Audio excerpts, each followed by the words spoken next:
Alright, so this is part 2 of the assessment with it. So I'm going to create the assessment module with it as well. So I'm going to go to content over here with it.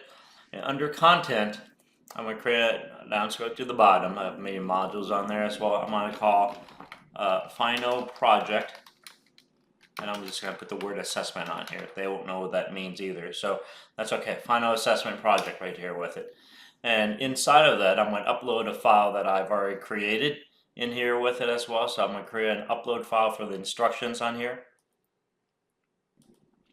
So I wrote this this final project, the instructions based off of the rubric that we have. I'll be glad to share this with everybody with it as well. So this is from my computer. Drag that instruction for the final project with it, reminding you that we wrote the rubric, and then I went back and I wrote the instruction to match the rubric with it. So the pitcher and the catcher has to align, right? So I'm going to do add right now with it. Yeah, just create an override existing because I already did this already. So there should be a file. So this is the instruction right here, right? Right now, so this is the instruction. If I click on this right now, you would see is the instruction that I provided for my students to create the final project with it. All right, give me a second here. And they need to download this. This is all based off that rubric that we have. And more important on this thing is I want to attach this to the instructions to send it to everybody with it. But I tell the students how to create a folder and put all their content in there, and they compress the file and upload this file to submit the final project with it as well. All right, so we're back to the final project here. We need to create a link to actually have a place where an assignment where they actually upload the file on here. So this is how I'm going to do this, attaching with that rubric that Guideline created that we wrote and we gave to Guideline and gave it back to us, right?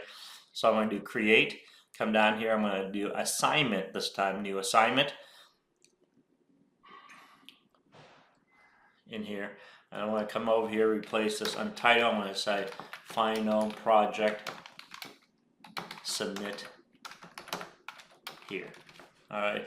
Now remember that entire final project is 20 points, well, based on that rubric that we have, right?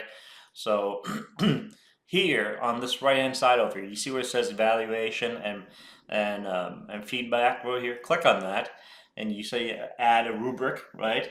And click on that, add existing rubric. That's what we have uploaded. So that will pull down as this one right here. All right, that's the rubric that I zipped up and uploaded to everyone with it as well. So IMED 13, 16, 14, 16. That's the rubric that we uploaded on part 1 of this video with it. So click add. All right, and then if you click over here, close. That's it. So if I look at this right now, it's attached is this rubric. If you want to click on it, it's that Word document that we use to score. Now, this concludes step number 2 on how to create the assignment with it. This next part, the last part, how we collect the data on this thing as well. All right, so the instructions is out. Students are already creating this, they'll be working on this, and they need to submit this in. And now, this following this last video I'm going to do is how do you evaluate it? How do you actually, give it the rubric that we agreed on with as well. So this concludes part 2, and we will move on to part 3 in a second. But this concludes part 2.